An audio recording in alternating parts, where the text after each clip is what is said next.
आपने जो suicide note देखा, आपने जिस तरीके से उन्होंने कहा कि एनएम नाम के व्यक्ति ने मेरा शोषण किया है, तो आपको क्या लगता है कि ये है कौन, इसकी जांच होनी चाहिए?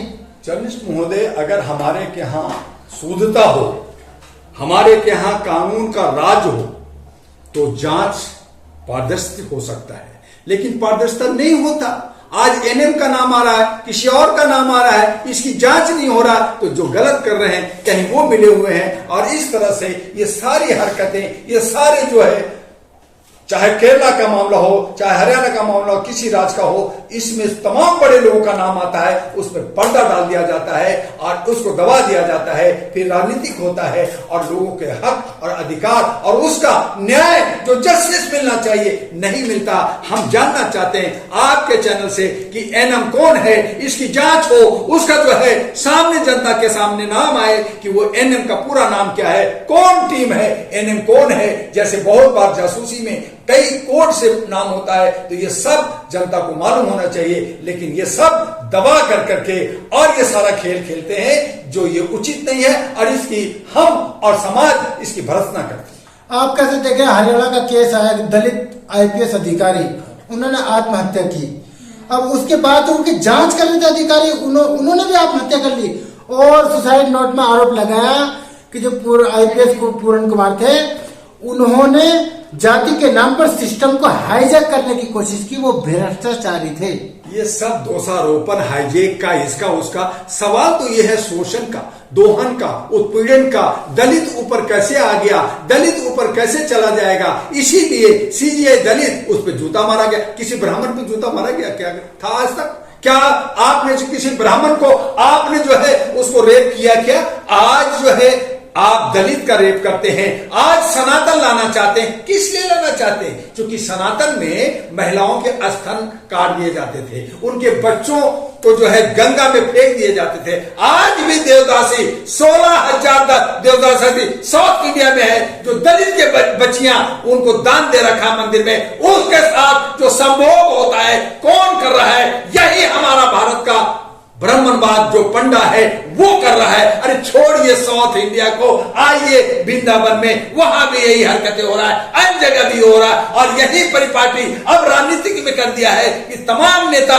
जो बेविचारी हो गए हैं, शोषण करने लगे हैं, और हमारा 114 स्वामी जो ज्ञान देते हैं लोगों की शुद्धता के लिए, धर्म का, आस्था का, वो सब बेविचारी और भ्रष्टाचारी हैं, जिन पे एक लाइन से हाई कोर्ट और सुप्रीम कोर्ट में केस चल रहा है। सरकार कहां है? एजेंसी कहां है?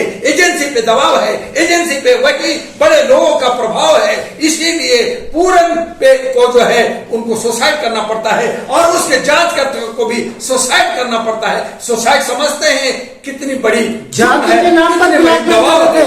तो ये जाति का यही है नफरत, ये जाति धर्म ये वो, तब जाति के नाम पर ब्लैकमेल कर रहे थे पूरे सरकारी सिस्टम को। कौन पूरन कर रहा था? वो एक ऑफिसर, आप उसकी जांच करते, आप सस्पेंड कर देते, आप उसपे जो है आप उसको संज्ञान लेते, उस पर फाइन करते, आप उसको सुसाइड करने पे मजबूर किया। न जाने कितनी मानसिक वो कमजोरी से गुजरा होगा, कितनी सारी दर्द से झेला होगा। जैसे आरएसएस के अंदर 4 साल से आपने 23 साल तक लगातार केरला के लड़का यद्दू को आपने उसके साथ बेविचार किया, वो कितनी मानसिकता से गुजरा होगा।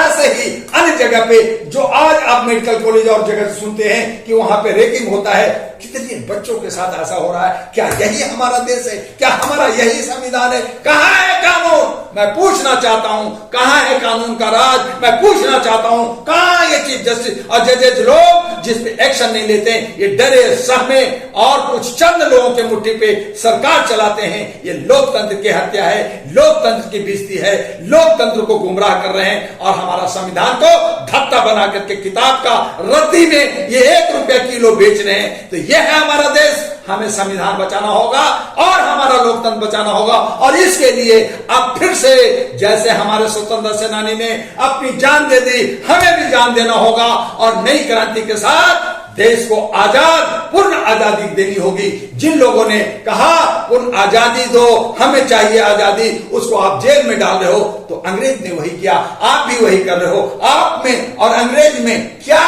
फर्क है? वही तानाशाही, वही आपकी मनमर्जी। तो हम अब आजाद नहीं है, हम गुलाम है, मानसिक गुलाम है, उससे निकलना है और हम अपने समाज लेकिन पूर्ण कुमार का हमें हिस्सेदारी और भागीदारी चाहिए, हमें आर्थिक आजादी चाहिए। हम आप जनगणना की बात करते हो, 2011 में जनगणना हुआ, 10 साल के बाद 22 में होना चाहिए था, अब तक क्यों नहीं हुआ? सबकी हिस्सेदारी क्यों नहीं मिला? सबकी भागीदारी क्यों नहीं मिला? आप नफरत कर करके वो बाहरी है, वो ऐसा है, वो ऐसा है, आप सिर्फ सत्ता और सत्ता का खेल खेलोगे और धर्म कर्म और जाति की बात करोगे, ये नहीं चलेगा, नहीं चलेगा, नहीं चलेगा। आप ये बताइए, क्या आईपीएस अधिकारी जिस तरीके से उन्होंने आत्महत्या की, क्या सिस्टम से नहीं लड़ना चाहिए था? अकेला बेचा क्या करेगा? अधिकारी है जब वो। एक अधिकारी को भी अगर 10 अधिकारी घेर ले, चारों तरफ से उसको मजबूर कर दे और भी बहुत सारा टॉर्चर, क्या पता क्या क्या टॉर्चर किया हो। कई बार बड़े बड़े दबंगों को फिल्मों में नहीं देखते आप कि बड़े बड़े नेता को पकड़ लेते कि तेरे बेबी को मार दूंगा, तेरे बच्चों को मार दूंगा, तुम्हें उसको कर दूंगा, तुम्हें ये कर दूंगा, उसको कर दूंगा। तो क्या पता क्या क्या हुआ। जिंदा रहता तो पूछते ना। फिर जो जांच कर रहा था, वो जांच अधिकारी ने सुसाइड कर लिया। आप क्या कर रहे हैं? लेकिन वो जिसने सुसाइड किया, जिस अधिकारी ने सुसाइड किया, उन्होंने तो कहा कि ये भ्रष्टाचारी थे। तो फिर इसी जांच क्यों नहीं किया? आप तत्काल क्यों नहीं किया? पूरी सिस्टम कहां है? कहां है सीआईडी, सीबीआई, रॉ, विजिलेंस और सारी? लेकिन उनका अंतिम संस्कार उनकी वाइफ क्यों नहीं करना चाहती?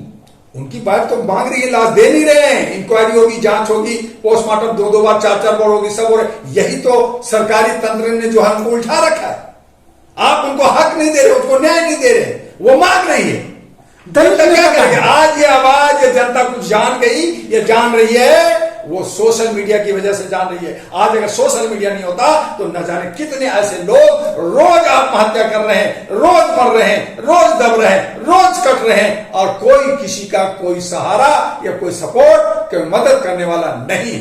पिछड़ा समाज कहाँ है? वो पिछड़ा समाज ना तो जज के साथ आए, ना भाई मेरा पिछड़ा समाज पिछड़ा है, वो दलित है, वो क्षुद्र है, और क्षुद्र बुरा लग रहा था तो उसको बदल के कहा तो हिंदू है। हिंदू के मतलब है फारसी शब्द का गुलाम। तुम गुलाम है, काला है, और मैं हूं ब्राह्मण, मैं हूं राजपूत, मैं हूं वैश्य।